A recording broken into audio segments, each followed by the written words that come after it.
안녕하세요. 네, 반갑습니다. 오늘 좋은 날인 것 같아요. 보니까 바자회의 날. 네, 다 같이 함께 기도하겠습니다.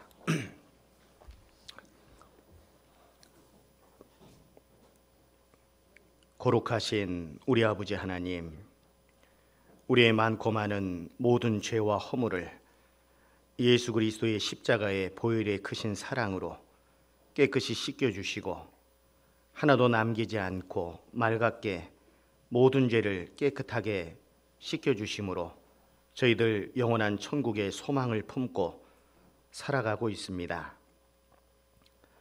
귀하신 형제 자매님들과 마음과 뜻을 같이하여 복음의 신앙을 위하여 협력하며 살 수 있는 은혜를 더하여 주심도 감사를 드립니다. 주님께서 보여주시는 많은 시대의 징조들을 통해서 주님께서 임하실 날이 너무도 가까이 이르렀음을 저희들 깨닫게 됩니다. 우리에게 맡겨주신 주님의 복음 전할 사명을 더욱더 일깨울 수 있도록 도와주시옵소서. 우리 주변에 아직도 하나님의 사랑을 깨닫지 못하고 영원한 멸망 가운데로 달려가고 있는 그 불쌍한 영혼들을 어떻게 해서든지 이끌 수 있는 간절함과 열정을 또 지혜를 허락해 주시기를 원합니다. 너는 사망으로 끌려가는 자를 건져주며 살육을 당하게 된 자를 구원하지 아니치 말라고 우리에게 말씀하셨습니다. 또 때를 얻든지 못 얻든지 항상 힘써야 될 것을 엄중히 우리에게 분부하셨습니다.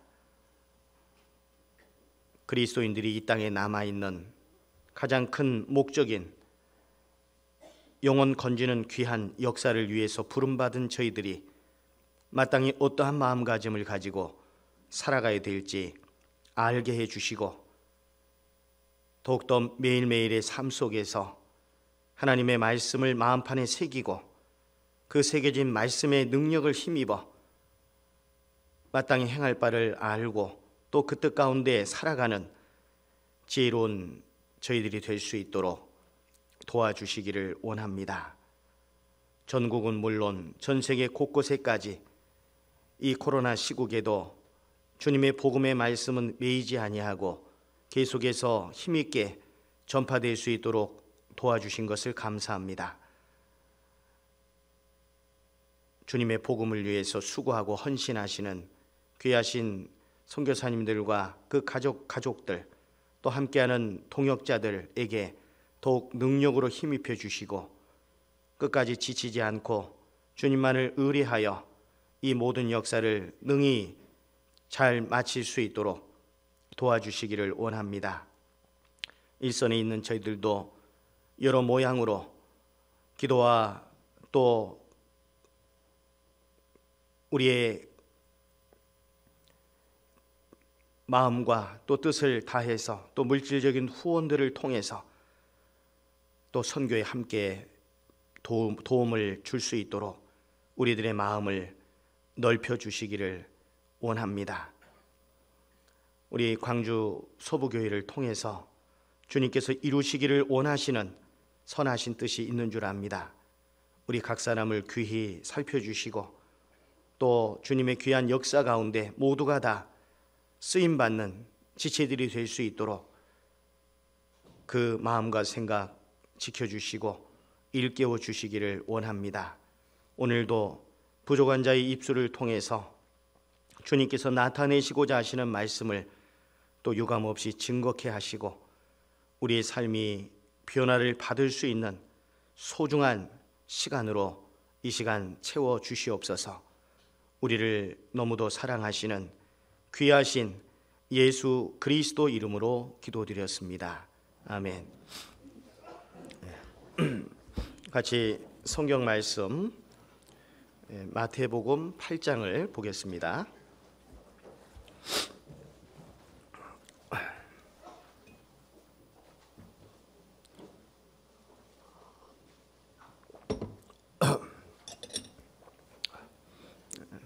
마이크 볼륨 잘 들리시나요?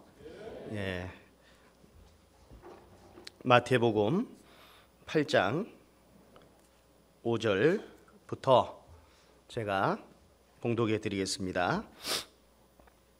예수께서 가버나움에 들어가시니 한 백부장이 나와 간구하여 가로되 주여 내 하인이 중풍병으로 집에 누워 몹시 괴로워하나이다.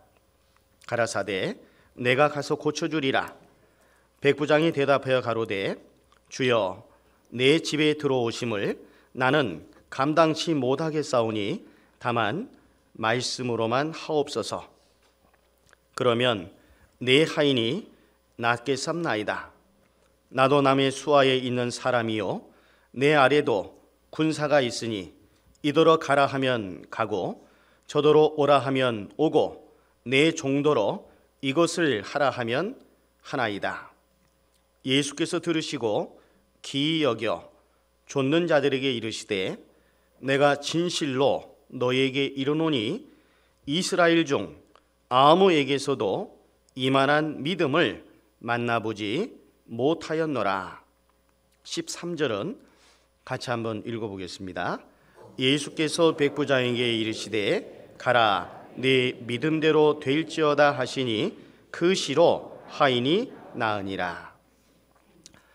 마태복음 18장 말씀을 잠깐 접어두시고 15장을 한번 보겠습니다. 방금 함께 읽었던 말씀과 연결되는 부분이 있는데요. 마태복음 15장 28절에 한번 28절 내용도 같이 읽어보겠습니다. 이에 예수께서 대답하여 가라사대 여자야 네 믿음이 크도다. 네 소원대로 되리라 하시니 그 시로부터 그의 딸이 나으니라. 마가복음 5장을 한번 보시죠.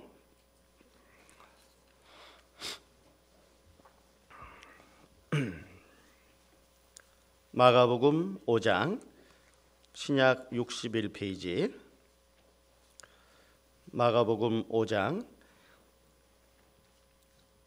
28절 29절을 같이 읽어보겠습니다. 이는 내가 그의 옷에만 손을 대어도 구원을 얻으리라 하밀러라. 이에 그의 혈류근원이 곧 마름에 병이 나은 줄을 몸에 깨달으니라. 네, 반갑습니다. 우리 광주 서부교회 형제 자매님들은 제가 광주 서부교회를 처음 찾아뵙기 때문에요. 처음 뵙는 분들이 많이 계실 거라고 생각합니다. 저는 1980년도 8월 9일에 구원받은 이후 96년도 1월에 전도인 부름을 받고 서울중앙교회에서 또 동해교회에서 서울 강서교회에서 또 서울 노원교회 또 오산교회를 거쳐서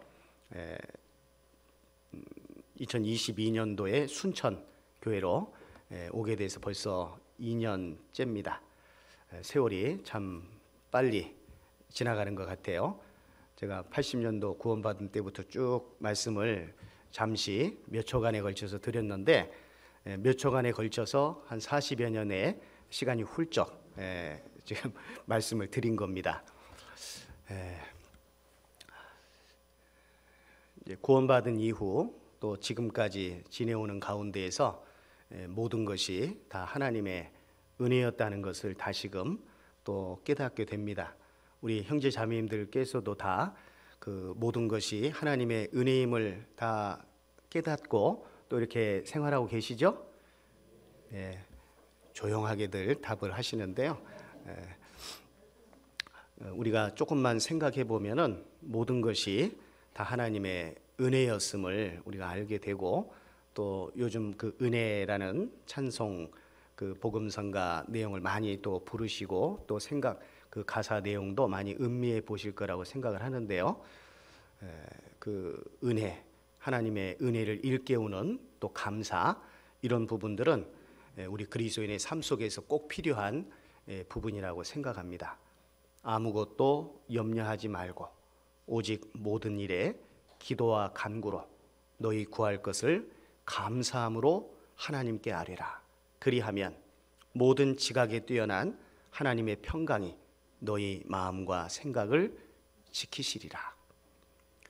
신방을 다닐 때 가장 많이 말씀을 또 이렇게 권하고 또 말씀을 드리는 구절이 바로 그 말씀인 것 같아요. 우리 형제자매님들이 살아가는 삶 속에서 참 힘들고 어려운 그런 부분들도 많이 있는데 그 말씀이 우리에게 큰 힘이 되는 것 같습니다. 아무것도는 모든 게 다 포함되잖아요. 아무것도 염려하지 말고, 염려를 기도로 바꾸라는 얘기죠. 아무것도 염려하지 말고 오직 모든 일에 기도와 간구로 너희 구할 것을 감사함으로 하나님께 아뢰라. 기도 플러스 간구 플러스 감사, 이것이 우리의 모든 어려움에 대한 축복된 치료책이다, 이렇게 말할 수 있겠습니다.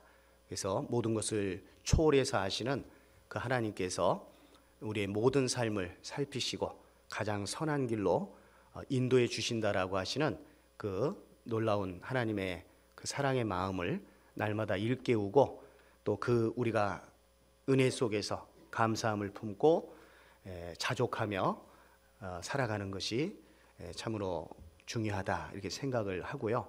또 우리 구원받은 그리스도인들이 이 땅에 남아있는 가장 큰 목적이 뭐겠습니까? 우리끼리 함께 교제 나누고 우리끼리 함께 찬양하고 함께 봉사도 하고 수고도 하고 교제하고 말씀 배우고 하는 거 의미 있지만은 그것만으로 끝난다면 의미가 좀 적겠죠.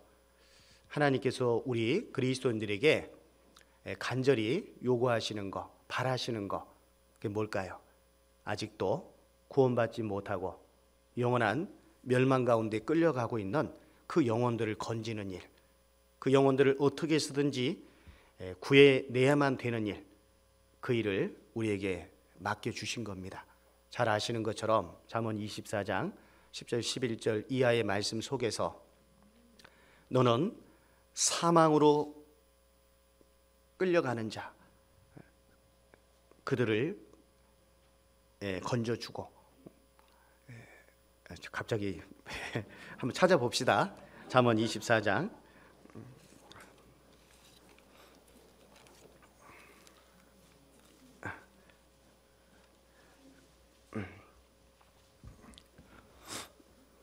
잠언 24장 10절에 11절에 한번 같이 읽어보겠습니다. 너는 사망으로 끌려가는 자를 건져주며 살육을 당하게 된 자를 구원하지 아니치 말라. 자, 여기서 너는 사망으로 끌려가는 자를 건져주며 살육을 당하게 된 자를 구원해라, 이렇게 말하면 우리가 더 알 텐데 구원하지 아니치 말라. 왜 이렇게 표현하셨을까요? 구원하지 아니치 말라. 이것은 반드시 구원해야 된다. 그것을 더욱더 강조하기 위한 그러한 표현이라고 생각합니다. 살육을 당하게 된 자, 사망으로 끌려가는 자, 지금 끌려가고 있죠.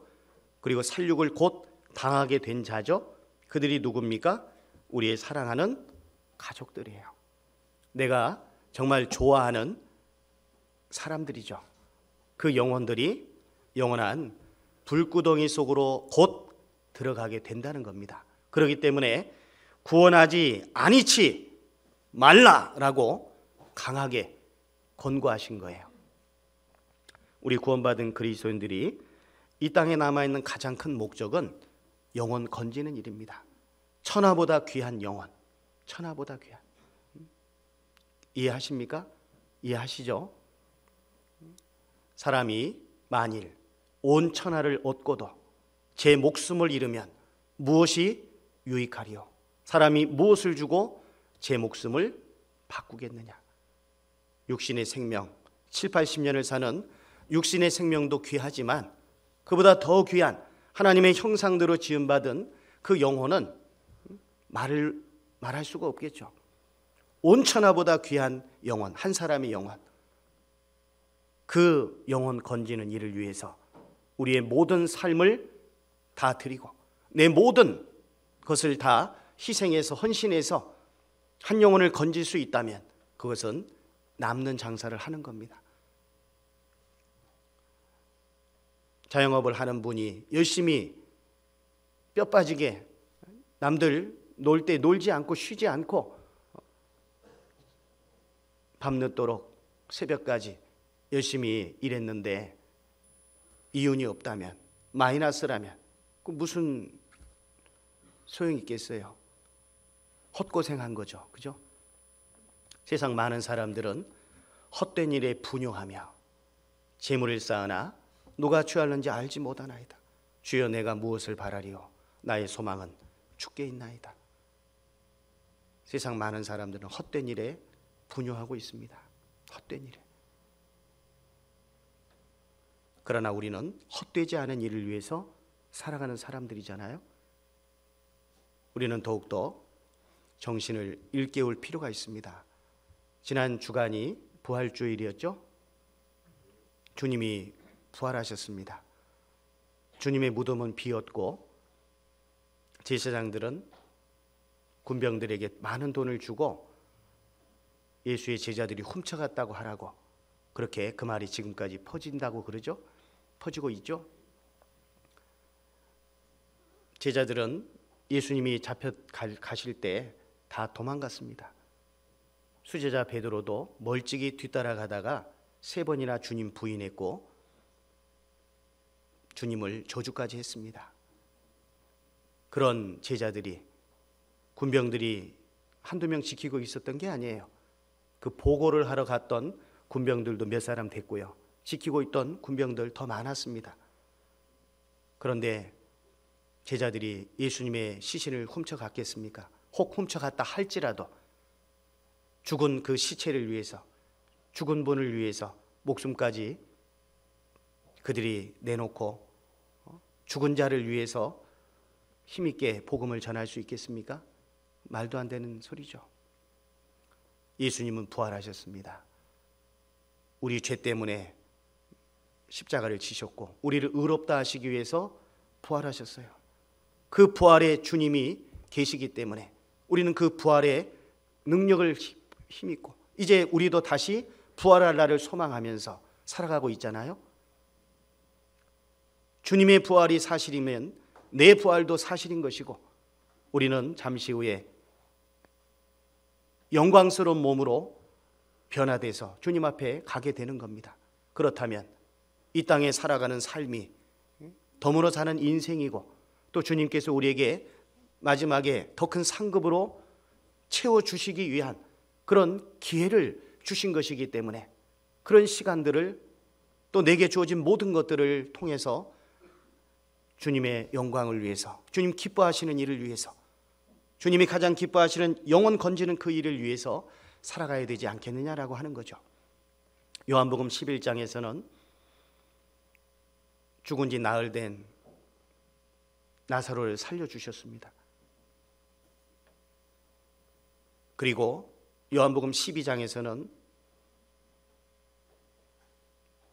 나사로가 있는 그곳에서 잔치가 벌어졌죠.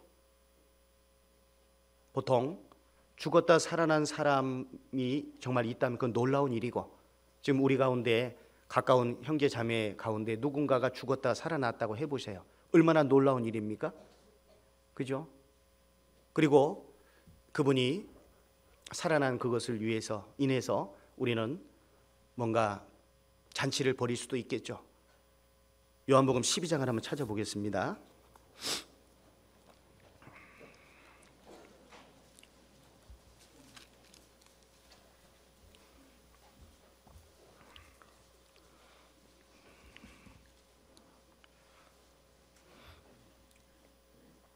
(11장은) 죽은 지 나흘 된 나사로를 살리신 내용이 나와 있고요. 12장에서는 1절입니다. 유월절 엿새 전에 마지막 유월절이죠. 예수께서 베다니에 이르시니 이곳은 예수께서 죽은 자 가운데서 살리신 나사로에 있는 곳이라. 2절 처음 부분만 같이 읽어보시죠. 거기서 예수를 위하여 잔치할세. 됐습니다. 누구를 위한 잔치입니까? 죽은 지 나흘 된 나사로가 살아났으면 나사로를 위한 잔치를 벌여야 되는 게 맞는 거죠. 그죠? 그런데 예수님을 위한 잔치가 벌어진 겁니다. 자, 내 생일날 우리는 자기 이제 오늘이 생일이에요. 예를 들어서 내 생일, 각자 오늘 여러분 생일입니다. 아침에 부모님이 미역국 하나 안 끓여주시고 또 가족들이 선물도 하나 안 해주면 좀 마음이 좀 좋지 않죠? 그래요, 안 그래요? 당연한 거죠. 그런데 한번 생각해 보세요. 내가 태어난 날 물론 내가 축하를 받을 수 있죠. 그런데 누가 고생하셨어요? 엄마가 고생하셨잖아요.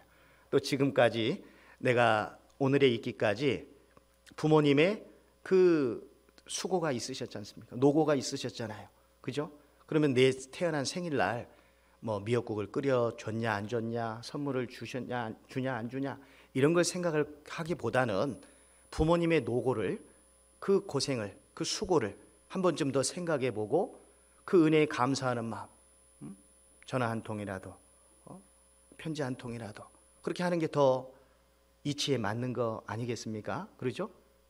그렇다면 내가 구원받은 것을 생각할 때, 우리는 또 구원받은 날 요즘 카톡에 다 나와요. 생일이 나오죠? 구원받은 그건 안 나오죠? 카톡이 참 발전하지 않았죠. 거기까지는. 그래서 이제 우리 주소록에 보면 구원받은 날짜도 나오고, 그래서 가까운 형제 자매님들도 축하도 하고 이렇게 하는데요. 내가 구원받은 그 날이 있기까지 주님의 그 십자가의 고난이 있으셨잖아요. 그죠? 그러면 우리는 내가 구원받은 그날 주님의 은혜를 더욱더 일깨울 수 있어야 되겠고, 꼭 구원받는 그날뿐만이 아니라 우리의 모든 삶 속에서 주님을 기쁘시게 하는 잔치를 벌여야 되지 않겠습니까? 내 모든 삶을 통해서 주님이 기뻐하시는 잔치를 벌여야 되는 것이 그게 맞는 거죠. 그렇죠?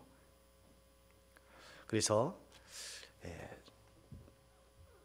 잔치의 주인을 위한, 우리는 잔치의 그 주인이 기뻐할 수 있는 그런 일을 해야 됩니다. 예를 들어서 칠순잔치, 이제 노모가 이제 칠순잔치 혹은 팔순잔치를 하는데, 옛날에 그런 뭐 예화 많이 들어보셨잖아요. 시골에서 잔치를 벌이는데 손님이 너무 많이 와서 있을 곳이 없으니까 어머니를 골방에다 이렇게 모셔놨는데, 나중에 손님들 다 가고 난 다음에 어머니 어디 계시지? 생각해 보니까 골방에 계셔요. 근데 추운 겨울이었어요. 어머니가 오돌오돌 떠시다가 돌아가셨다. 이제 그런 얘기가 있는데, 실제로 그런 일이 있어서는 안 되겠지만 정말 잔치의 주인공은 어머니신데 손님들 치르느라고 어머니를 골방에 모셔놓는 그런 일이 마치 그런 일처럼 우리의 삶 속에서도 그럴 수가 있다는 얘기예요. 잔치의 주인공을 기쁘시게 하는 그런 일이 필요하잖아요. 에베소서 5장 10절에서 주께 기쁘시게 할 것이 무엇인가 시험하여 보라. 우리는 사랑하는 이들을 위해서 뭔가 좀 그들의 마음을 즐겁게 하기 위한 나름대로의 노력들을 하지 않습니까?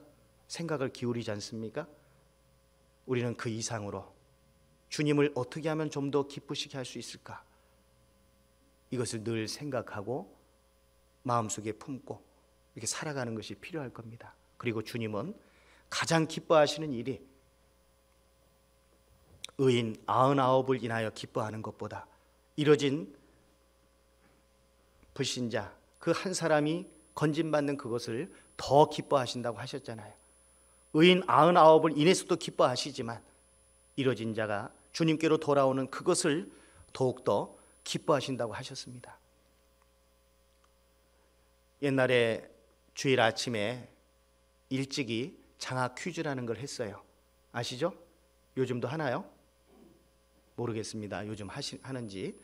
그 장학 퀴즈 보면 내노라 하는 전국의 고교생들 중에 뽑아가지고요, 그 이제 퀴즈를 풀지 않습니까? 인문, 사회, 언어 뭐 쭉 해가지고 여러 영역으로 해가지고요.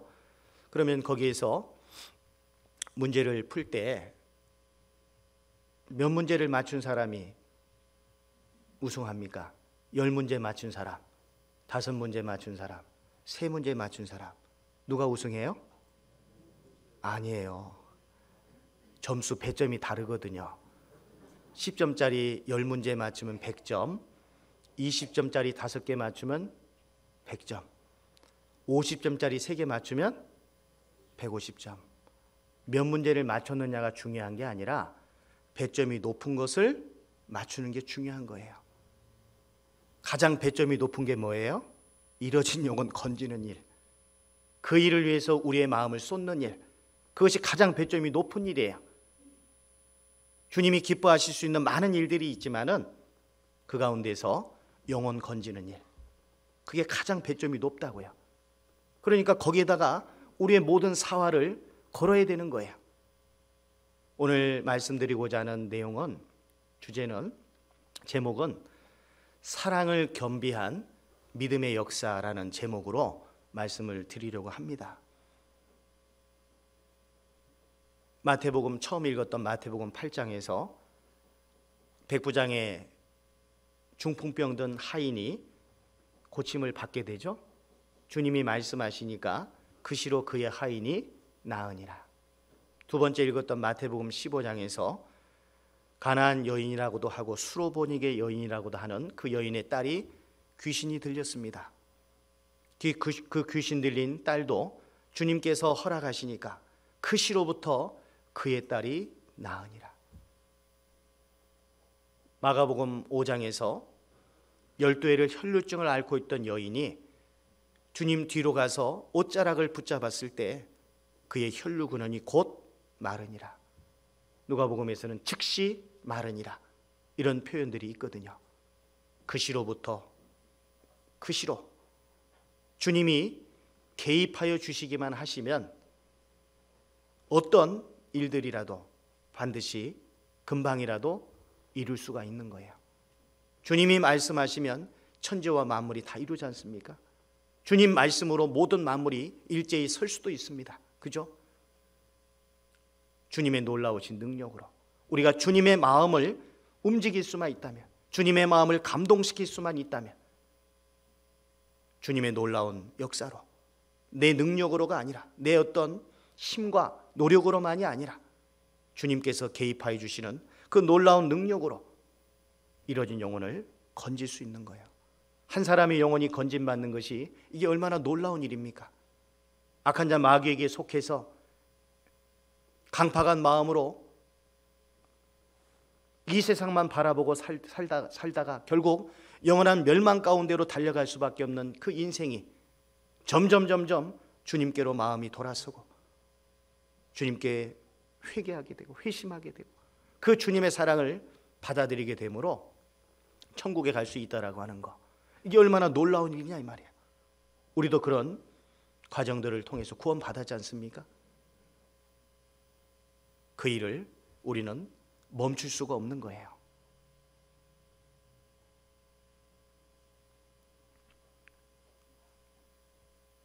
독일에 리뮬러라는 목사님이 계셨어요.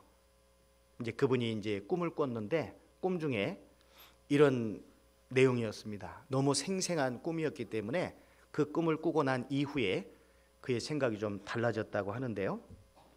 하나님의 심판대 앞에 서게 됐답니다. 그런데 자기 차례가 오지 않았는데 이제 먼저 그 하나님의 심판대 앞에서 그 심판을 받던 한 사람, 목소리가 참 나딕더랍니다. 그 사람이 하는 얘기가, 저는 누구에게도 이 말씀을 들어봐야 된다라고 하는 것을 들어본 적이 없습니다 라고 항변을 하더라는 거예요. 낯익은 목소리였기 때문에 자세히 보니까 히틀러, 독일 히틀러 아시죠? 이 히틀러가 심판대 앞에서 항변을 하는 거예요. 자기는 누군가로부터 말씀을 들어야 된다라고 하는 것을 들어본 적이 없다는 거예요. 권유받아 본 적이 없다는 거예요. 그 꿈을 꾸고 난 이후에 이 리밀러 목사님이 그 당시 같은 시대의 사람이었기 때문에 히틀러 같은 사람에게는 전도하고 싶은 마음이 없었던 거죠. 많은 사람을 죽이고 학살하고 한 장본인이기 때문에 그런 사람에게는 전도하고 싶지 않았던 거죠. 그러한 자기의 어떤 삶을 돌아보게 되는 그런 꿈이었다라고 하는 그런 내용을 실린 그런 글을 읽어본 적이 있거든요. 우리는 누구에게 전도합니까? 사랑하는 사람들, 직장에서도 친구들 간에도 그래도 좀 착한 사람, 내 말을 잘 들어줄 것 같은 사람, 과격하지 않은 사람, 강하지 않은 사람, 이기적이지 않은 사람, 웬만하면 그런 사람들에게 전도하려고 합니다. 어느 사이비 이단 단체, 신건지 비슷한 단체 있죠. 거기에서는 장애인들, 노약자들은 전도 제외 대상입니다. 아세요? 왜냐하면 걸리적거린다는 거예요. 부담된다는 거예요.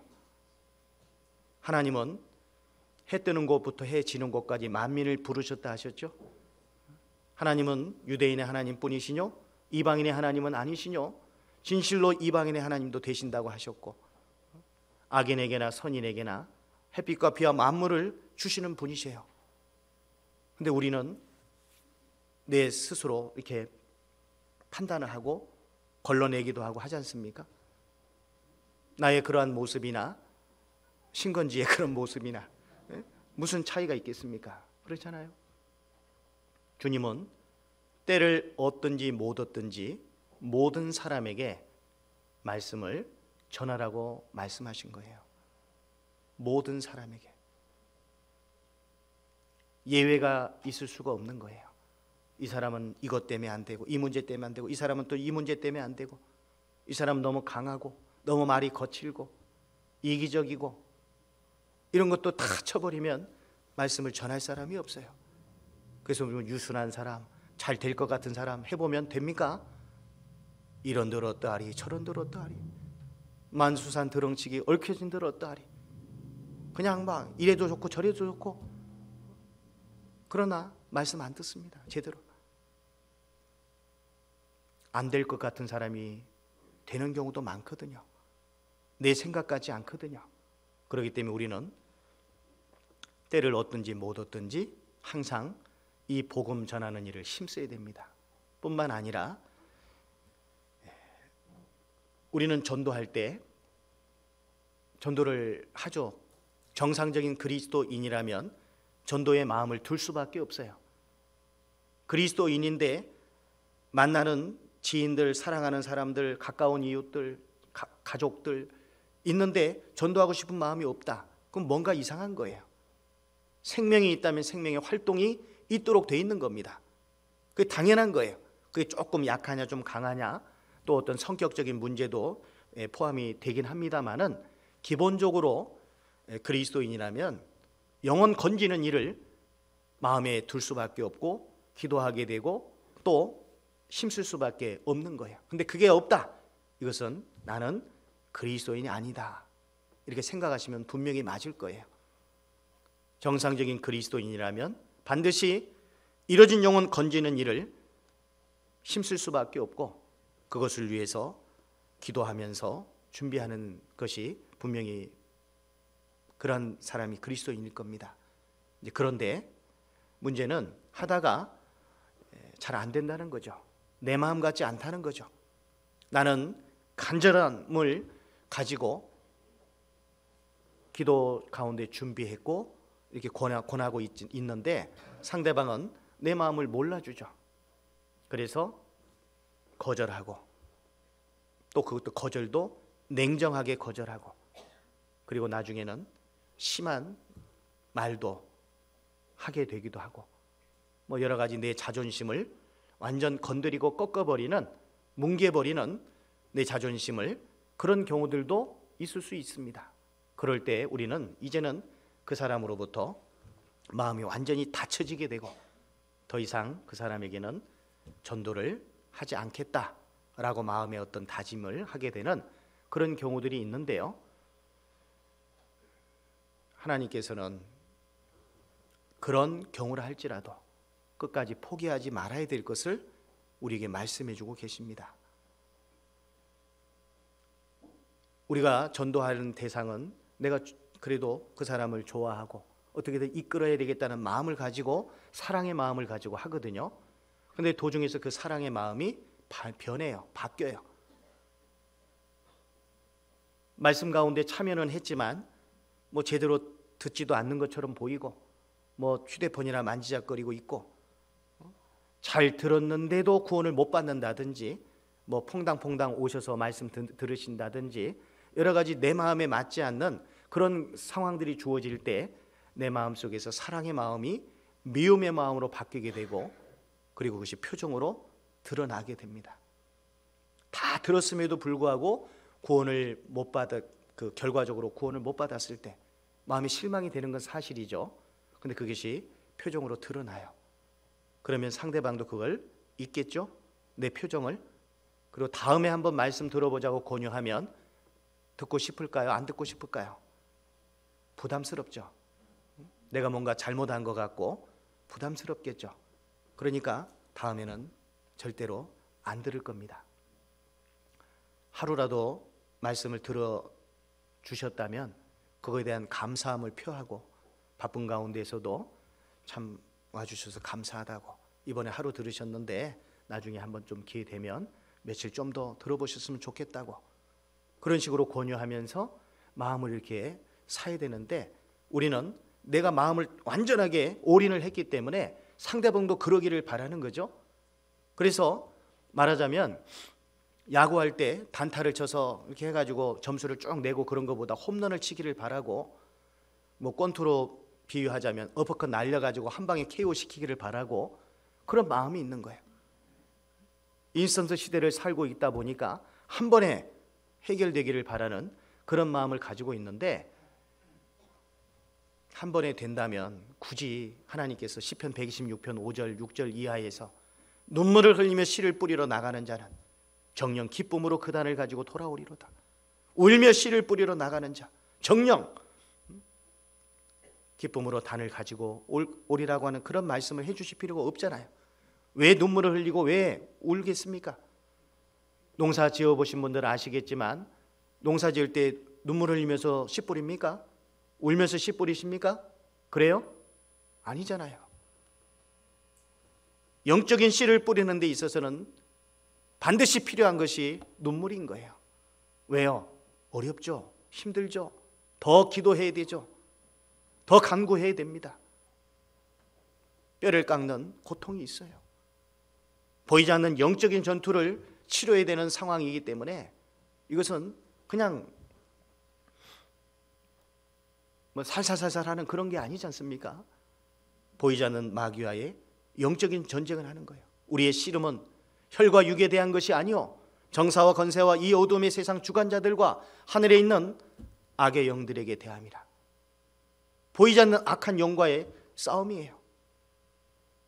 애굽의 바로 왕처럼 끝까지 그 백성들을 놓지 않기 위해서 너무 멀리는 가지 말라. 어린애들은 놔두고 가라, 부녀자들은 놔두고 가라 하면서 끝까지 그들을 붙잡았던 애굽의 왕처럼, 바로 왕처럼 마귀는 끈질기지 않습니까? 그 마귀와의 보이지 않는 영적인 전투를 지금 치르고 있는 거예요. 그렇기 때문에 우리의 간절한 간구가, 우리의 간절한 눈물은 충족사항이 아니라 필수사항이라는 겁니다. 해도 되고 안 해도 되는 것이 아니라 반드시 눈물이 필요해요.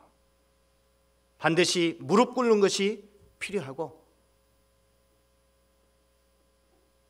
내 삶을 돌아보는 가운데 깨끗한 삶이 필요한 거예요. 깨끗한 삶이 전제가 되지 않는 가운데에서 복음의 결실이 있을 수가 없거든요. 그래서 복음을 전하는 사람들은 자신을 돌아보는 삶을 보게 되죠. 살게 되죠. 함부로 살면서 막 살면서 전도할 수 없잖아요. 그잖아요. 자기를 돌아봅니다. 늘 자신을 돌아보는 거예요. 잠시 후에 태어날 아이를 위해서 산모는 조심하잖아요. 먹을 것도 절제하고 보는 것도 조심하고 생각하는 것도 조심하고 태어날 이세를 위해서 그러지 않습니까? 우리는 이뤄진 영혼 건지는 그 일을 위해서 끝까지 사랑의 마음으로 참을 수 있어야 됩니다. 바다와 같이 넓은 마음을 달라고 먼저 기도하셔야 돼요. 끝까지 포기하지 않고 이 사람이 어떻게 나오든지 간에 내가 포기하지 않고 끝까지 그 영혼을 붙잡을 수 있도록 그 마음을 달라고 먼저 기도하는 게 필요합니다. 오늘 제목이 사랑을 겸비한 믿음의 역사라고 그랬죠. 믿음이 역사하는데 거기에 사랑을 겸비해야 됩니다. 사랑이 우선이 돼야 돼요. 이 세상에서 사랑을 이야기를 많이 하죠. 노래 가사말에도 사랑에 대한 말이 많고 시에도 사랑에 대한 표현이 많이 나오고, 그런데 정작 사랑할 줄 아는 능력을 가진 사람은 적다고 봅니다. 그렇잖아요. 정말 사랑할 줄 아는 사람은 주님의 마음을 감동시키는 사람이에요. 말로는 사랑한다고 하죠. 그런데 정말 사랑할 줄 아는 능력을 가진 사람은 많지 않은 것 같습니다. 자, 여기에서 오늘 본론으로 들어가서 마태복음 8장을 한번 보겠습니다.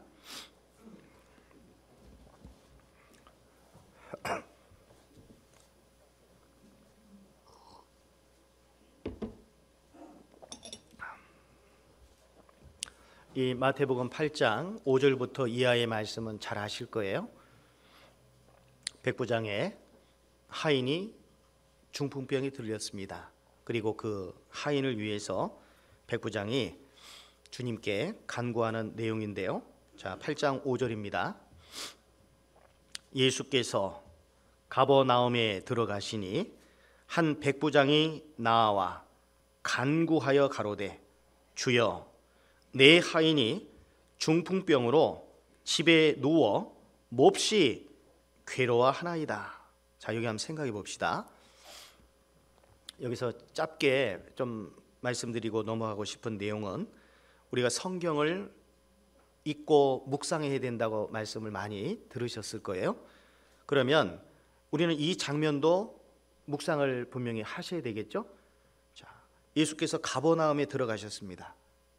우리 사복음서에 보면 예수님이 어디로 들어가셨다가 또 다른 지역으로 이동하신 내용들이 많이 나오는데요.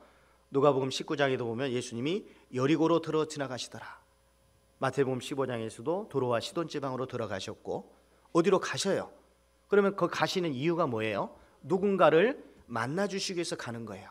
그냥 뭐 방랑신 김사과처럼 이리저리 떠돌아 다니는 것이 아니시고, 어디로 가셨을 때에는 목적이 있는 거예요. 누군가를 만나 주시러 가신 겁니다. 주님은 과거에만 어떤 누군가를 만나 주시는 게 아니고요, 오늘날에도 주님을 찾는 자들을 만나 주세요. 주님은 어디로 다니십니까? 지혜자의 길로, 정직한 자의 길로, 뭐 사택한 자의 길이나 어리석은 자의 길이나 그런 자의 길로 다니는 게 아니라 정직한 자의 길, 지혜로운 자의 길, 온순한 자의 길, 주님을 사랑하는 자의 길, 그런 길로 다니시기 때문에 우리도 정말 주님을 만나고 싶고 주님의 능력을 힘입고 싶고 한다면 주님이 가시는 길로 가야지만 주님을 만날 수 있다는 사실을 우리가 생각을 좀 해봤으면 좋겠고요. 이 가버나움은 어디에 있습니까? 이스라엘 지도가 쫙 펼쳐져야 되는데, 사실은요, 이스라엘 북쪽이 있고 남쪽이 있는데 갈릴리 호수가 있죠. 북쪽에, 거기서 요단강을 타고 쭉 내려오면 사해가 나오죠. 자, 이 가버나움은 갈릴리 호수 서북쪽에 있는, 바로 갈릴리 호수 위쪽에 있는 지역이에요. 그리고 이 가버나움에서 예수님의 사역이 많이 이루어집니다. 예수님의 사역이 가버나움에서 이 사건이 있었구나. 자, 그걸 생각하면서, 그런데 한 백부장이 나와왔다고 돼 있어요. 누가복음 7장에 보면 백부장이 직접 나온 것은 아니고 이스라엘의 장로 몇을 보내서 예수님께 그 부탁을 하는 내용이 나옵니다. 어떤 게 맞겠어요? 이 마태복음 8장에서는 백부장이 직접 나와서 얘기하는 걸로 이렇게 나와 있는데, 누가복음 7장에서는 이스라엘의 장로 몇을 좀 보내서 부탁하는 내용으로 나옵니다. 누가복음 7장 내용이 맞아요. 그렇지만 백부장이 청을 한 것이기 때문에 마태복음에서는 그 백부장의 청에 초점을 맞춰서 백부장이 직접 온 것처럼 이렇게 표현을 하고 있지만 그렇지는 않다는 사실을 기억하실 필요가 있겠고, 이 백부장이 예수님을 호칭하는, 여기에 좀 주목할 필요가 있습니다. 이 백부장이 예수님께 6절에 보면 가로되 뭐라고 얘기하죠? 주여, 내 하인이 중풍병으로 집에 누워 몹시 괴로워하나이다. 가라사대 내가 가서 고쳐주리라. 백부장이 대답하여 가로되 뭐라고요?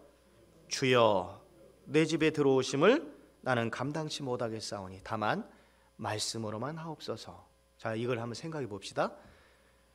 이 백부장은 로마의 고급 장교예요.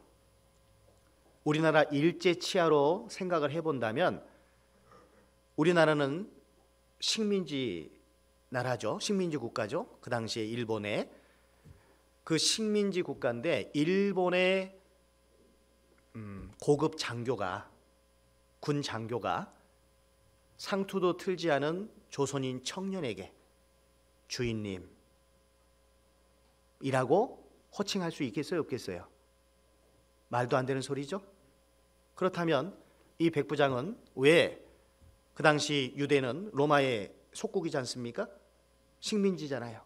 그런데 식민지에 결혼도 하지 않은 예수라는 청년에게 인간적으로 봤을 때 이 로마의 고급 장교는 왜 예수님을 주인님이라고 표현하고 있을까요?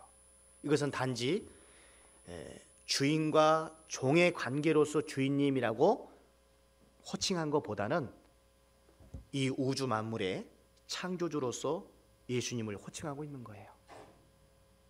단지 주인으로서 호칭을 한 거라면 자기 중풍병 들린 하인 고쳐달라고 오지는 않았을 거예요. 중풍병이 들렸으면 또 하인을 정말 사랑한다고 할지라도 어디 가야 돼요? 병원 가야 되죠.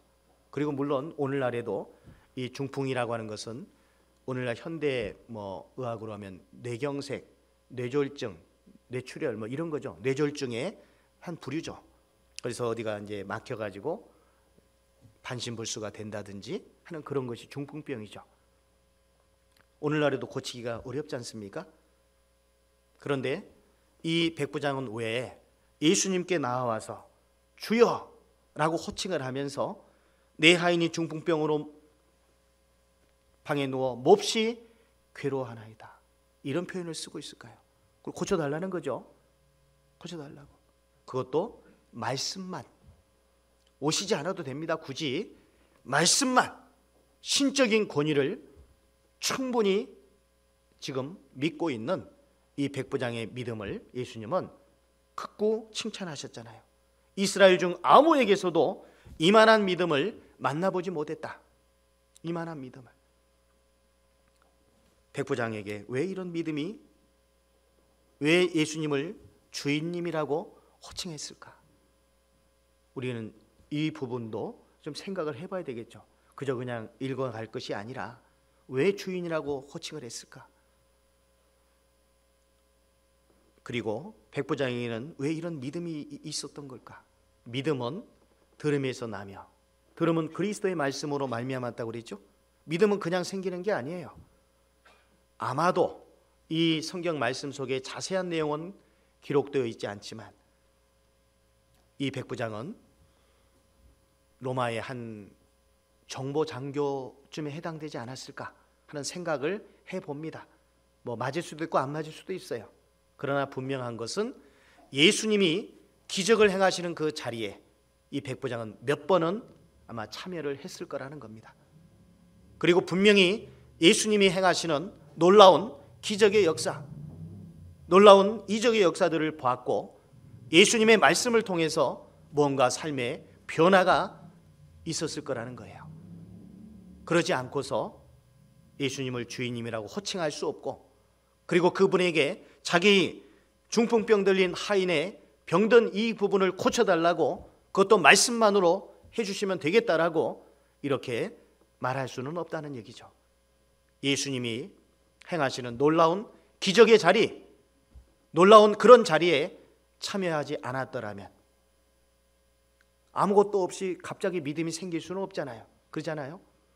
분명히 예수님과 접촉했던 그런 시간들이 있었을 거라는 겁니다.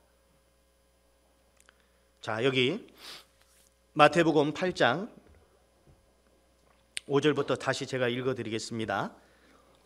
예수께서 가버나움에 들어가시니 한 백부장이 나와 간구하여 가로되 주여 내 하인이 중풍병으로 집에 누워 몹시 괴로워하나이다.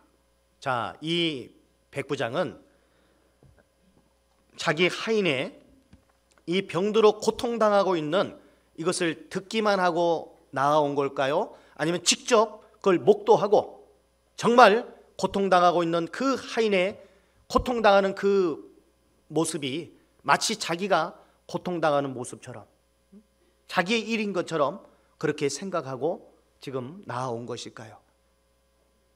우리는요, 우리 주변에 뭐 여러 가지 일들이 있지 않습니까? 뉴스에도 뭐 여러 사건과 사고가 나오고요. 누가 뭐 암이 걸렸대, 어디가 불이 나서 어디 상가가 뭐 불이 나, 이번에 강릉에서도 불 나고 그랬지 않습니까?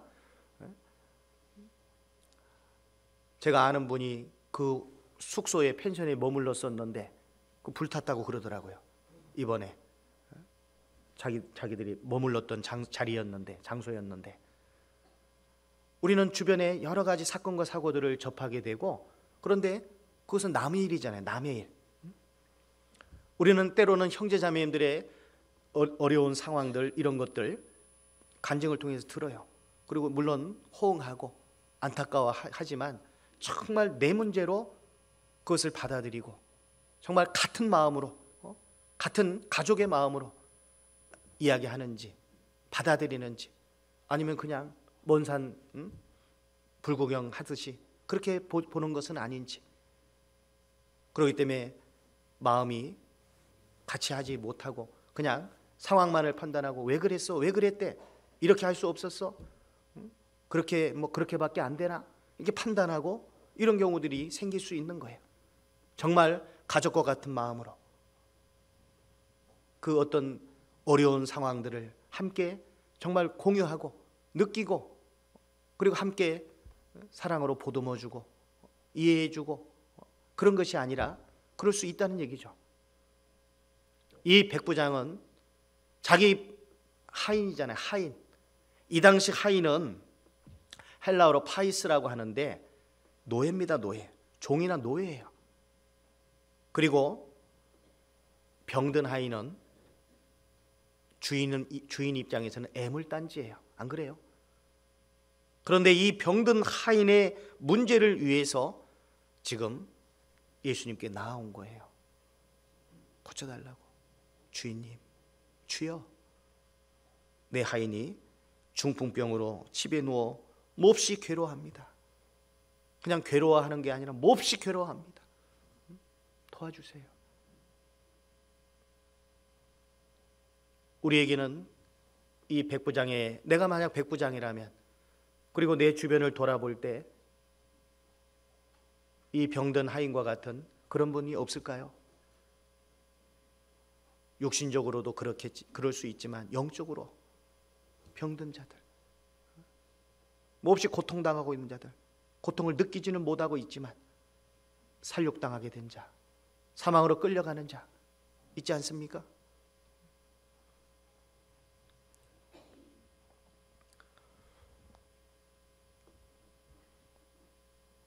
우리는 어떤 시각으로 바라봐야 될지를 생각해야 될 것 같아요. 좀 더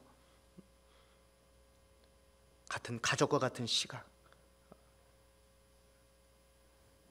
더 열린 마음으로, 더 넓은 마음으로, 불쌍히 여기는 마음, 이런 마음들이 더 필요할 것 같고요. 자, 여기서 마태복음 8장 8절에 보면 백부장이 대답하여 가로되 주여 내 집에 들어오심을 나는 감당치 못하겠사오니, 주님이 가서 고쳐주리라 하니까 내 집에 들어오심을 나는 감당치 못하겠사오니 다만 말씀으로만 하옵소서. 그러면 내 하인이 낫겠사옵나이다. 나도 남의 수하에 있는 사람이요 내 아래도 군사가 있으니 이더러 가라 하면 가고 저더러 오라 하면 오고 내 정도로 이것을 하라 하면 하나이다. 왜 이 백부장이 이렇게 말했을까요? 이 당시 유대인들은 이방인들하고 함께 식사를 한다든지 이방인의 집에 간다든지 이런 것들이 금기시 되어 있었어요. 아마도 이 백부장은 예수님이 당연히 자기 집에 오시면 좋겠지만 그러나 예수님의 입장도 아마 생각을 해봤을 거예요. 상대방의 입장을 먼저 생각하는 마음, 배려하는 마음. 아메리카 인디언들 가운데 수족이라는 부족이 있는데 그 부족에게는 이런 내용이 있답니다. 당신이 그 상대방의 신발을 신고 일주일 정도를 걸어보지 않고서는 그 사람을 판단하지 마라. 그 사람의 입장이 되어보지 않고서는 그 사람을 판단하지 말라는 거죠. 이 백부장은 자기 입장보다는 상대방의 입장을 더 생각하고 배려할 줄 아는 그런 사람이었던 것 같습니다. 그리고 보통은 높은 사람을 위해서 뭔가 간구하고 그렇지만은 이 백부장은 낮은 사람을 위해서 그 당시 종, 노예, 재산상의 어떤 가치 정도로밖에 취급받지 않던 그 자기 집에 병든 하인 문제를 가지고 예수님께 나아왔던 거예요. 사랑의 마음, 그 마음이 이 백부장에게 있었던 거죠. 그래서 예수님은 이스라엘 중 아무에게서도 이만한 믿음을 만나보지 못하였노라고 극구 칭찬을 했습니다. 예수님을 따라다니던 제자들 있었죠. 그런데 그 제자들은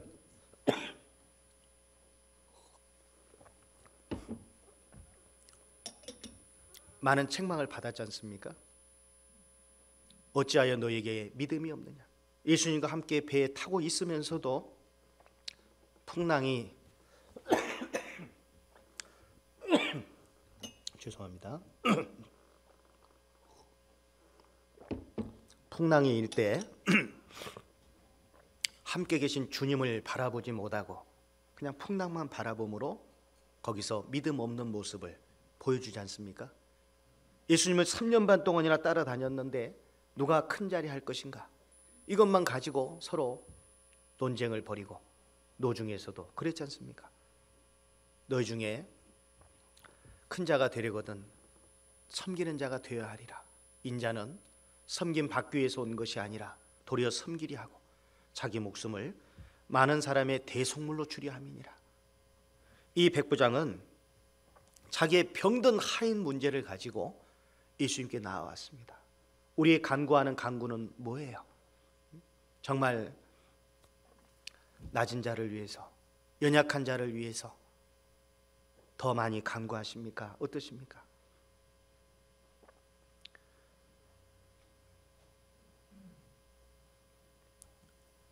마태복음 15장을 한번 보겠습니다.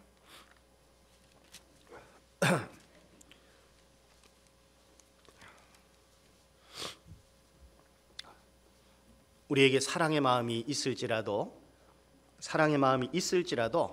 얼마만큼 그 사랑의 마음이 있느냐 하는 그 여부에 따라서 주님의 역사하심이 달라질 수가 있습니다. 자, 우리가 전도할 때 나는 어떤 단계에서 포기하고 말았던가, 이거 한번 생각해 볼 필요가 있어요. 전도를 했는데 물론 그 성공해서 구원받게 된 그런 경우도 있겠지만 도중에 안 돼, 실패했던 경우들이 많이 있을 거예요. 근데 어떤 단계에서, 어떤 이유에서 실패했던가, 아니면 포기했던가, 이것을 좀 생각을 해볼 필요가 있는데요.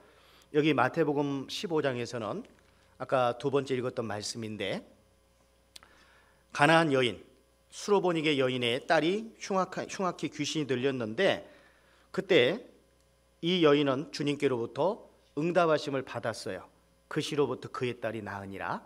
그런데 그 응답하심을 받기까지 어떤 과정들이 있었는지, 그 과정은 다른 말로 말하면 난관이라고 말할 수 있어요. 장애물이라고 말할 수 있어요. 우리가 전도하는 데 있어서도 장애물들이 있을 수 있는데, 나는 몇 번째 장애물에서, 몇 번째 난관에서 포기하고 말았던가, 우리 전도의 과정으로 연결시켜 봐도 괜찮을 것 같아요. 그래서 여기 마태복음 15장 21절에 보시면 예수께서 거기서 나가사 두로와 시돈 지방으로 들어가시니, 여기도 이 여인 만나 주시러 들어가신 겁니다. 22절, 가나안 여자 하나가 그 지경에서 나와서 소리 질러 가로되, 소리 질렀죠?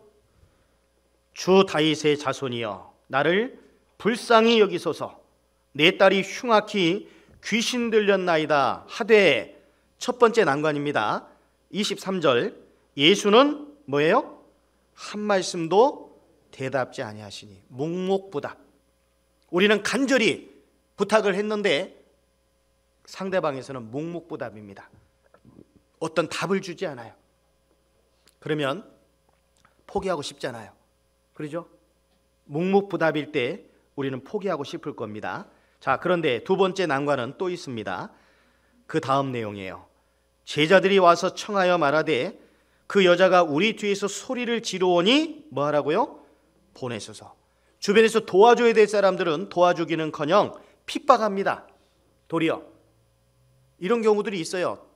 내가 전하고자 하는 사람은 듣고자 하는데 주변 사람들의 방해가 있을 수 있습니다. 예를 들어서 병원 같은 데 가서 말씀을 전할 때 상대방은 듣고 싶어 해요. 그런데 병원은 혼자 있는 게 아니죠. 여러 다인실이잖아요. 최소 2인실, 뭐 1인실이면 좋겠지만 그렇지 않는 경우들이 많으니까 뭐 4인실도 5인실도 6인실도 있잖아요. 주변에서 막 방해하는 경우들도 있어요. 실제로 그런 경우들이 있거든요. 말씀 듣고자 하는 사람 듣고자 하는데 주변에서 듣기 싫다고 막 방해하고, 그런 얘기 하지 말라고 그러고 막 그러지 않습니까? 이런 어떤 주변에 방해가 있을 수도 있어요. 자, 세 번째 난관은 24절에서 예수께서 대답하여 가라사대, 나는 이스라엘 집에 잃어버린 양 외에는 다른 데로 보내심을 받지 아니하였노라 하신대, 이것은 냉정한 거절을 말하는 거예요. 냉정히 거절당하는 경우, 우리가 누군가한테 전도하는데 냉정히 거절당하면 그 다음에는 다시금 권할 수 있는 그런 마음이 사라져버리죠. 그렇죠? 냉정한 거절을 당할 때 여기서 포기했을 가능성이 참 많을 거예요. 그죠? 우리의 전도의 과정들을 돌아볼 때. 자, 그런데 봅시다. 이 여인은 포기하지 않아요. 25절에서 여자가 와서 예수께 절하며 가로되, 주여 저를 도우소서. 끝까지 포기하지 않아요. 그럴 때 마지막 카운터 펀치가 날아가요. 26절, 대답하여 가라사대, 자녀의 떡을 취하여 누구에게? 개들에게 던짐이 마땅치 아니하니라. 이제는 사람을 개, 돼지 취급하는 거예요. 완전히 인격을 모독하는 겁니다. 전도하다가 인격 모독 당해보신 적 있나요? 뭐 있는 분들이 계실 거예요. 인격 모독을 당해본 적. 어떤 분은 자기 가족한테 돌팔매질 당하는 경우도 있고, 머리채를 끌림 당하는 경우도 있고 완전히 그냥 얼굴이 완전 땅바닥에 갈아 뭉개지는 그런 경우도 있고 뒤에서 부모님이 다시는 오지 말라고 소금 뿌려버리는 그런 경우도 있고 부정탄다고 그런 경우들도 있어요.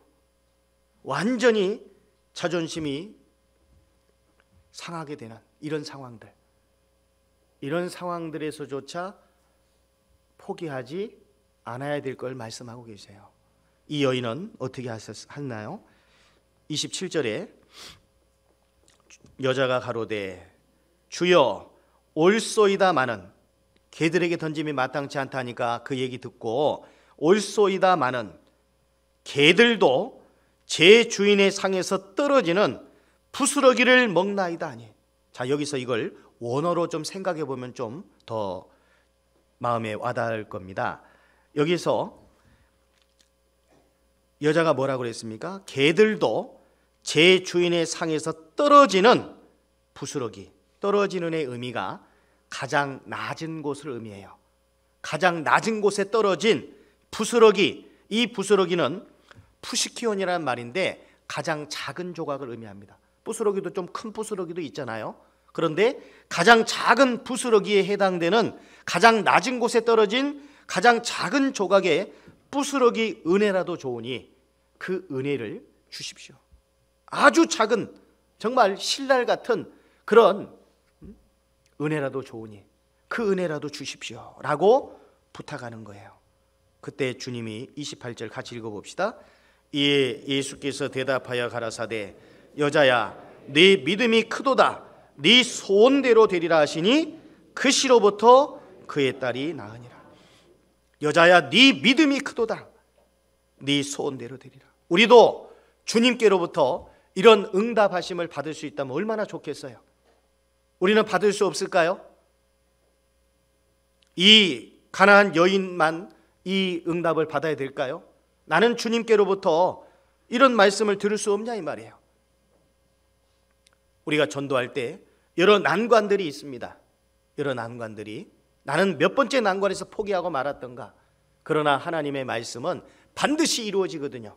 묵묵부답인 것 같고 그럴지라도, 전혀 어떤 진전이 없어 보이는 것처럼 보일지라도 하나님의 약속의 말씀은 반드시 이루어집니다.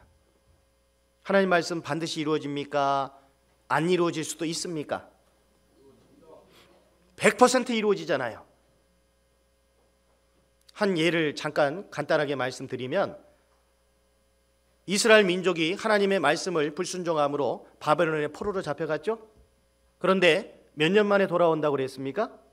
70년 만에 돌아온다고 그랬어요. 그런데 69년이 지나가요. 69년 5개월, 7개월, 8개월, 9개월.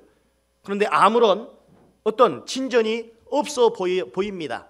그런데 놀랍게도 70년이 탁 차니까 바사의 고레스 왕이 조서를 반포합니다. 유대인들 너희 땅으로 돌아가라. 가서 무너진 성전을 건축해라.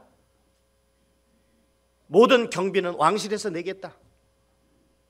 그게 에스라서 1장 2절 이하에 3절 이하에 나오는 고레스 왕의 조서 내용이에요.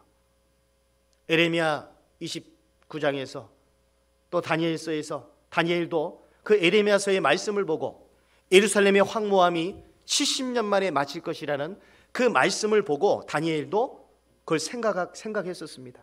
아, 앞으로 돌아갈 날이 가깝구나.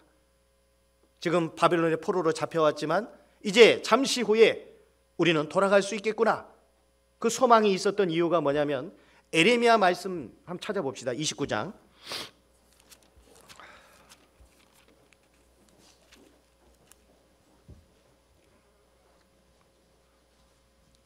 구약 1097페이지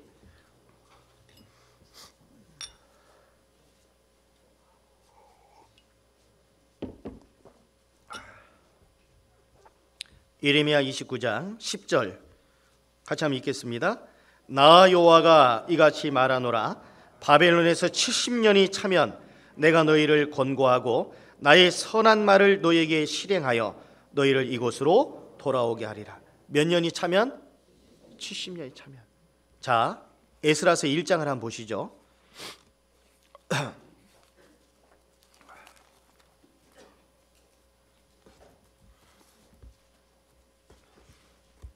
구약 711페이지 에스라서 1장 1절에 보시면 바사왕 고레스 원년에 여호와께서 에레미야의 입으로 하신 말씀을, 방금 읽었던 에레미야 29장 말씀입니다, 하신 말씀을 응하게 하시려고 바사왕 고레스의 마음을 어떻게 하셨어요? 감동시키심에, 어떻게 감동시키셨는지는 좀 이따 말씀드리겠고, 저가 온 나라에 공포도 하고 조소도 내려 가로되 2절 바사왕 고레스는 말하노니 하늘의 신 여호와께서, 하나님을 하늘의 신이라고 표현하죠, 세상 만국으로 내게 주셨고 나를 명하사 유다 예루살렘에 전을 건축하라 하셨나니 이스라엘의 하나님은 참 신이시라. 너희 중에 무릇 그 백성된 자는 다 유다 예루살렘으로 올라가서 거기 있는 여호와의 전을 건축하라. 너희 하나님이 함께 하시기를 원하노라 라고 하면서 이제 유대인들이 돌아갈 때 그 주변 족속들은 다 도와주라고, 4절에 봅시다.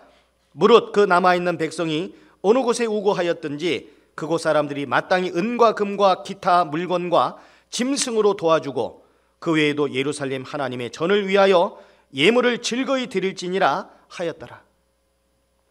자, 한번 생각해 보세요. 고레스 왕의 입장에서 생각해 보면 지금 유대인들은 포로로 잡혀와서 포로 생활하고 있어요.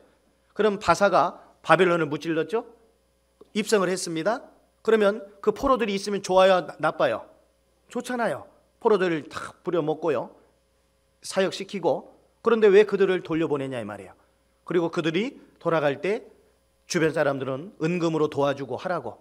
그리고 6장에 보시면, 에스라서 6장에 보시면 가서 그들의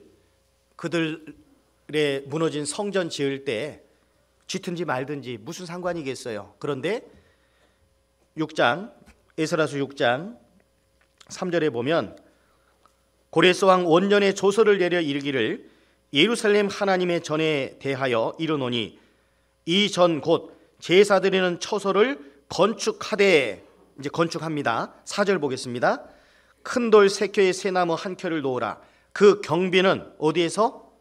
다 왕실에서 내리라. 아니, 남은 성전 짓는 거, 예를 들어서 일본에 어떤 신사를 짓는다 할 때 한국에서 경비 낼 필요 있어요, 없어요? 없죠, 당연히. 중국에서 뭐 한다 할 필요 없잖아요. 그런데 이 바사 왕 고레스 왕은 왜 그 성전을 짓는데 경비는 왕실에서 낼 거다. 그들이 돌아갈 때 주변 족속들은 다 도와줘라, 은금으로. 왜 이렇게 할 수 있었냐 이 말이에요. 이사야서 45장에 보면 44장 28절부터 보면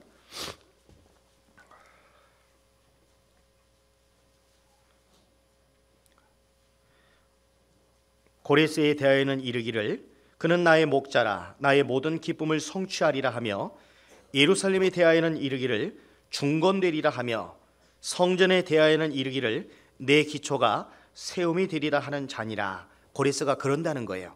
자, 45장에 좀 더 자세히 나와 있는데요, 나 여호와는 나의 기름 받은 고레스의 오른손을 잡고, 하나님이 그렇게 하신다는 거죠.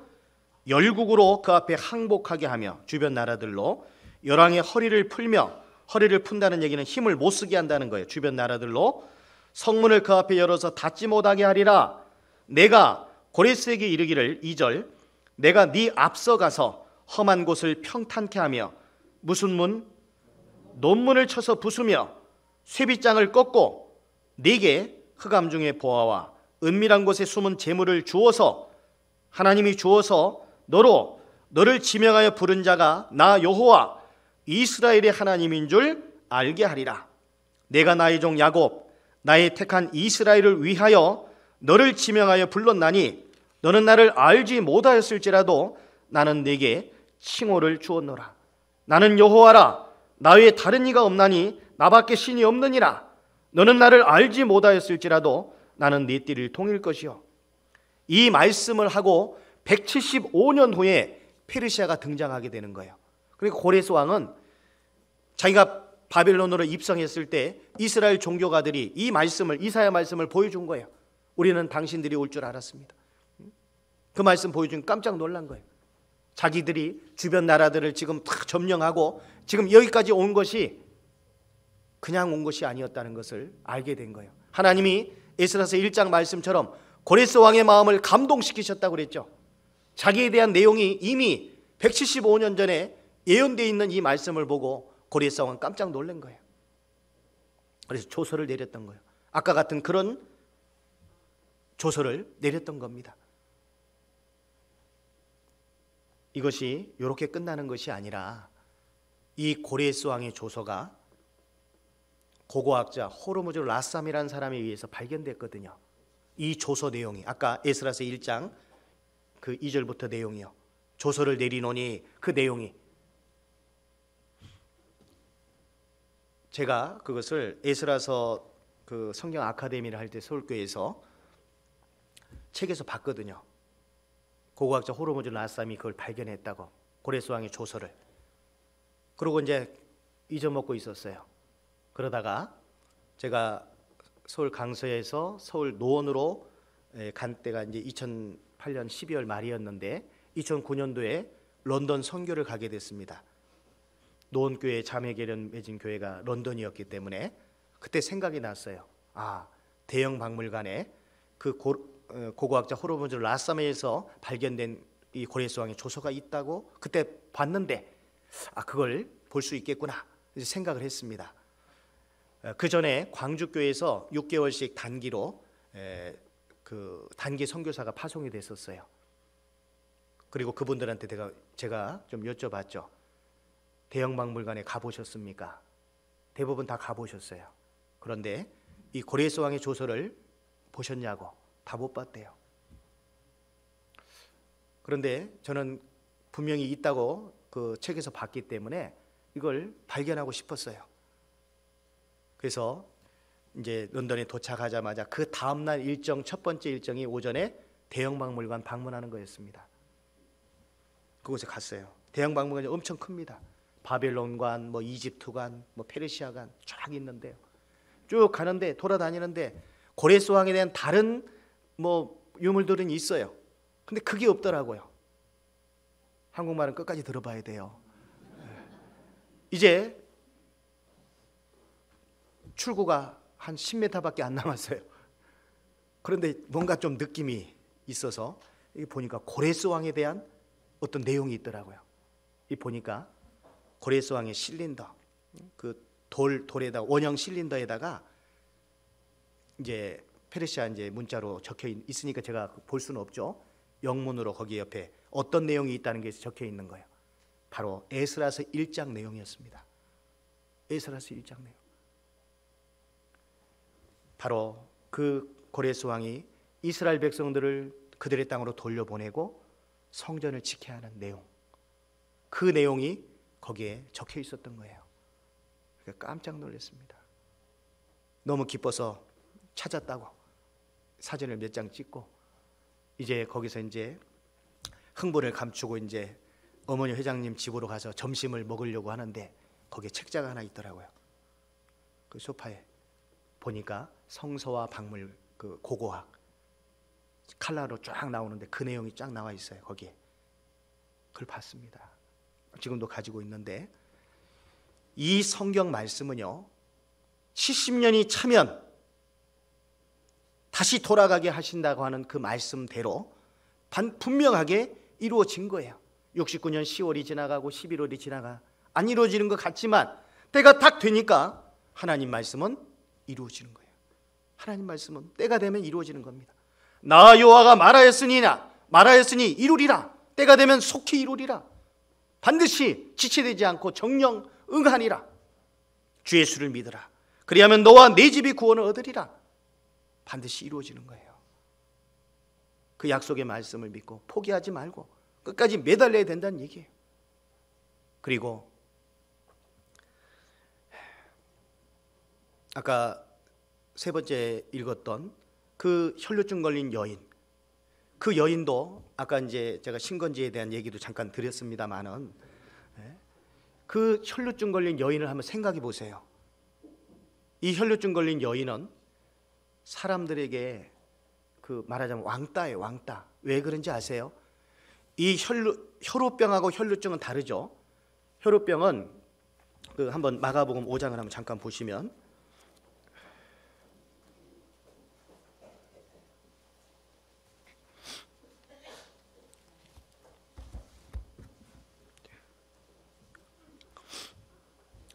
마가복음 5장 좀 펼쳐 놓으시고요.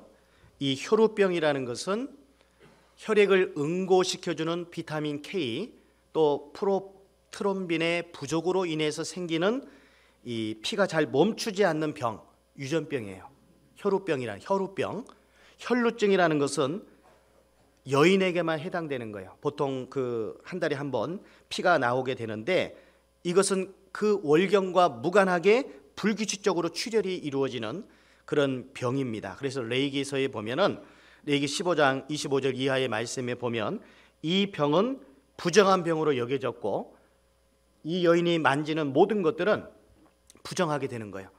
이 여인이 누운 곳, 앉는 곳, 만지는 것, 모든 것들이 다 부정하게 여겨지기 때문에 이 여인은 친구가 없어요. 왜? 만지면 다 부정하게 되니까 친구가 있을 수가 없잖아요. 그래서 복음성가 그 옷자락에서 전해지는 사랑이라고 하는 그 복음성가 잘 아실 건데요, 오래전부터 날 누르는 내 안에 깊은 절망, 아무 희망도 어떤 기대도 내겐 없는데 사람들의 외면과 날 거절하는 눈빛, 아픈 상처로 짙은 어둠으로 깊이 빠져만 가는데, 어디선가 내게 들리는 하나님 아들 주님 이야기, 그분이라면 그의 옷자락이라도 내 마지막 소망이니 주님을 만났네.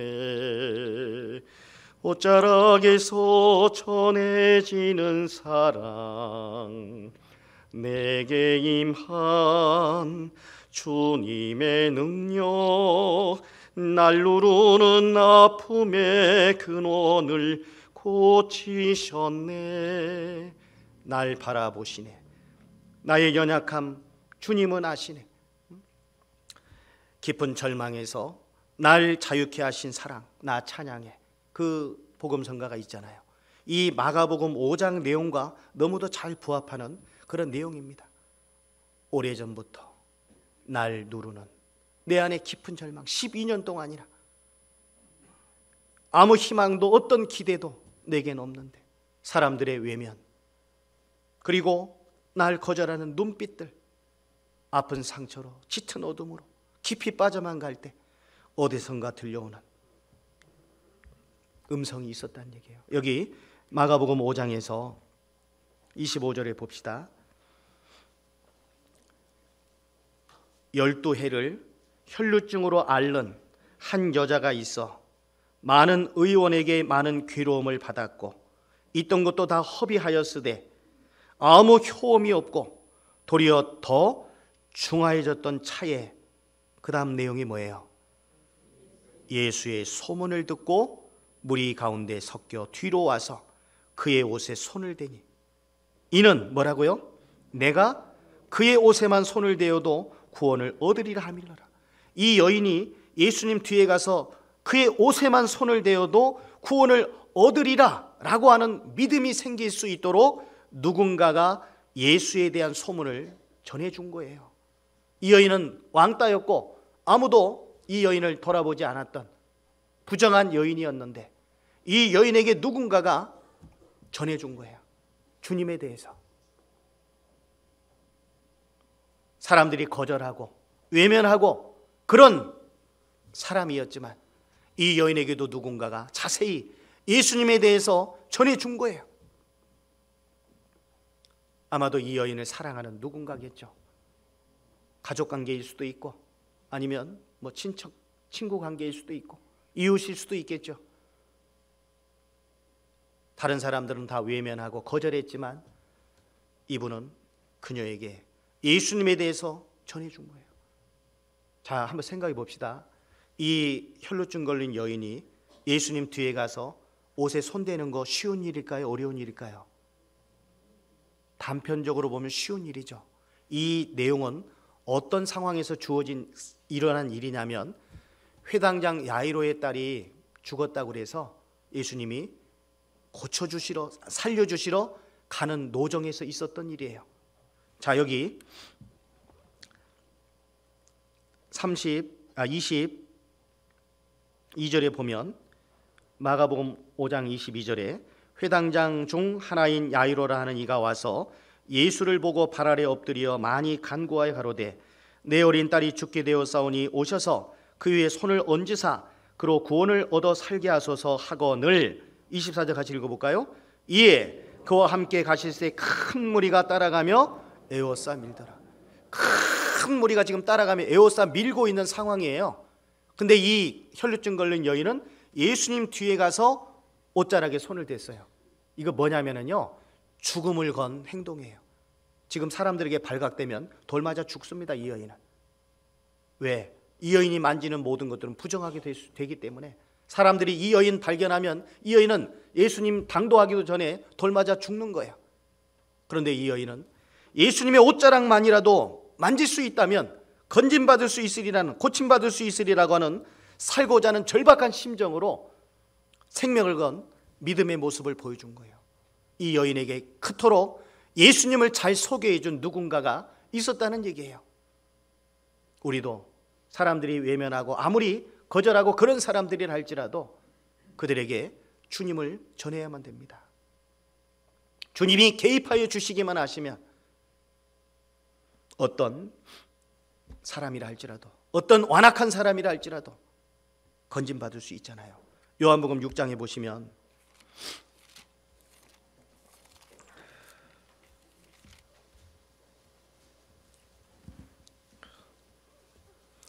요한복음 6장 16절입니다.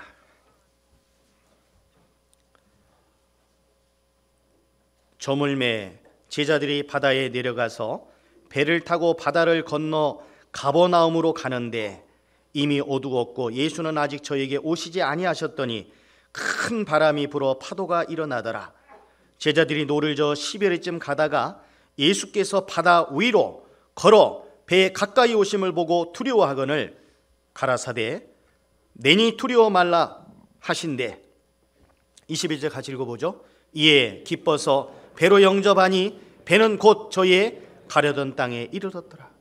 배는 곧 저희의 가려던 땅에 이르렀더라. 뭐 하였더니 예수님을 배로 영접했더니, 주님을 모시고 주님이 개입하여 주시기만 하시면 못 이룰 일이 없는 거예요.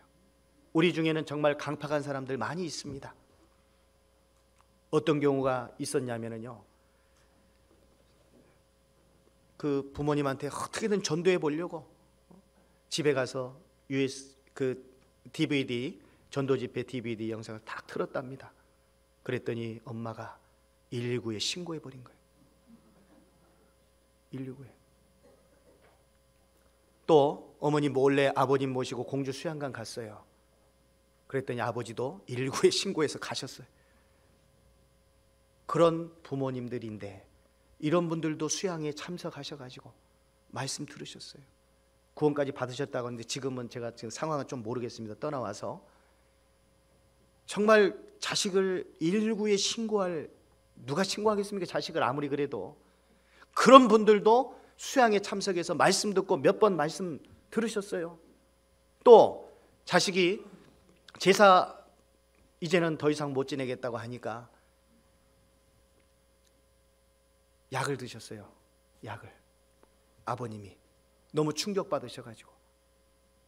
그래서 나중에 그 사실을 그 형제님은 몰랐는데 동생이 와가지고 형한테 눈물로써 호소하는 거예요. 제발 아버지한테 거짓말이라도 제사 지내겠다고 다시 한번 얘기해 주라고. 아버지가 약 드셨다고. 참 웬만해서 약 드시기 어렵죠, 그죠? 나중에 찾아가서 그 부모님 집에 낡은 TV 좋은 걸로 바꿔드리고 식사한 후에 앉아서 차 한 잔 마시면서 뭔가 대화를 해야 되는데 대화가 안 되죠. 그저 바라보다가 뭔가를 얘기하려다 못하고 그러다가 용기를 내서 아버님, 우리 교회에서 말씀이 있습니다. 말씀 좀 들어보시면 좋겠습니다. 그랬더니 아버님이 불호령이 떨어질 줄 알았는데 그래 그러더랍니다. 그래서 너무 이것이 꿈이냐 생시냐 싶어가지고 요때부터 요때까지 하는데요, 학예 수양회를 빨간 표시를 해준 겁니다, 달력에다가. 그리고 수양회 모시고 왔어요. 몇 년 전에 말씀 들으셨는데 구원을 못 받으셨습니다. 왜냐하면 눈이 백내장이 와가지고요 안 보이신 거예요. 잘 수양회 와가지고 오셔가지고 아침 일찍부터 일어나서 내 아들이 다니는 교회가 어떤 곳인지를 살펴본 거예요. 이 사람들이 어떤 삶을 사는가. 일찍부터 조리 준비하고 식사 준비하고 뭐하고 기쁨에 넘쳐 사는 그 모습 보고요, 잘못된 것은 아닌 것 같다 이렇게 판단하신 거예요. 그리고 말씀을 들으셨고, 근데 눈 때문에 그때는 구원을 못 받으셨고 몇 차례 전도 집회 참여하시고 그리고 구원 받으셨습니다. 그 전에 그 누님이 먼저 또 구원 받으시고 어머니가 구원 받으시고, 아무리 힘든 상황, 열악한 상황이라 할지라도 정말 끝까지 하나님 믿고 우리가 믿는 자로서의 모습으로 살아가면 과정은, 힘든 과정, 눈물의 과정은 있겠지만 주님은 결과로서 우리에게 보답해 주실 거예요. 구한말, 많은 선교사님들이 이 조선 땅에 왔지 않습니까? 와서 말씀 전하러 오셨지만은 말씀을 전하지도 못하고 배에서 내릴 때 창에 찔려 죽임당하고 죽어가면서 성경책 건네고 그러신 분들 계시죠. 그리고 언더우드 선교사님 같은 경우는 어땠습니까? 이 땅에 왔는데 이 조선 사람들, 상투 틀고 있는 조선 사람들 너무너무 완고하고 고집세고, 그래서 앞이 보이질 않는 거예요. 이 땅에 복음이 전해질까 눈물로서 기도했다고 돼 있어요. 그런데 결국 그 주님의 나라가 이 땅에 펼쳐지고 우리를 통해서 전 세계 곳곳에까지 복음이 지금 전해지고 있지 않습니까? 전 세계 80여 나라에 964개 교회가 있지 않습니까? 우리를 통해서 우리의 손길을 기다리는 해외에 많은 손길들이 있고, 어려운 여건 속에서도 복음은 끊이지 않고 지금 전해지고 있지 않습니까? 이 얼마나 놀라운 일이에요. 우리의 기도가, 우리의 조금의 어떤 그런 헌신들이, 어떤 선교사님이 그 말씀 하시더라고요. 한국에서 정말 형제자매들이 결단 내려주지 않았다면, 마음을 모아주지 않았다면 저기 남미의 어떤 나라에, 또 어디에 어떤 나라에 이 영혼들은 죽을 수밖에 없었는데 그 영혼들이 지금 구원받고 또 복음을 위해서 힘있게 살아가고 있는 것은 한국의 형제자매님들의 덕분이라고, 꼭 한국 가면 감사하다고 말씀을 전해주시라고 그런 얘기를 많이 듣습니다. 우리가 그 가운데 마음을 함께 모으고 희생하고 헌신하는, 그것은 하나님이 우리에게 주시는 상급입니다. 나의 희생이 아니라 나의 잠시의 조금의 희생을 통한 주님의 엄청난 상급으로 분명히 갚아주실 것이기 때문에 우리는 그런 것들을 생각하면서 더 적극적으로 국내의 전도는 물론 전 세계에 이뤄진 영혼들을 위해서 선교의 어떤 후원을 아끼지 않아야 되겠다라고 생각합니다. 더 드릴 말씀은 많이 있지만 여기서 마치도록 하겠습니다. 같이 기도하겠습니다. 거룩하신 하나님 아버지, 우리를 주님의 보배로운 피로 구원해 주신 것을 감사합니다. 또 우리를 통해서 더 많은 영혼들에게 복음을 전케 하심도 감사합니다. 부활하신 주님께서 우리에게 산소망이 되어 주셨고, 이제 우리는 또 잠깐 후에 주님 다시 오시는 그날 주님 품에 주님을 만나뵐 그 약속을 가지고 또 힘있게 남은 생에 살아가야 될 줄 압니다. 다만 우리에게 맡겨주신 이 복음 전할 사명을 더욱더 일깨우고 힘있게 영혼 건지는 일을 위해 우리에게 주신 모든 것을, 시간과 물질과 재능과 힘과 모든 것들을 통해서 주님의 복음 전하는 일에 온전히 다 헌신할 수 있도록 우리의 마음을 넓혀주시기를 원합니다. 앞으로 갖게 되는 여러 전도의 기회들, 집회들을 위해서 미리 간절히 기도하게 하시고 준비해서 어떻게 해서든지 한 영혼에게라도 복음을 전할 수 있는 우리 귀한 믿음의 식구들이 될 수 있도록 도와주시옵소서. 이후 시간도 주님께 의지하오며 주 예수 그리스도 이름으로 기도드렸습니다. 아멘.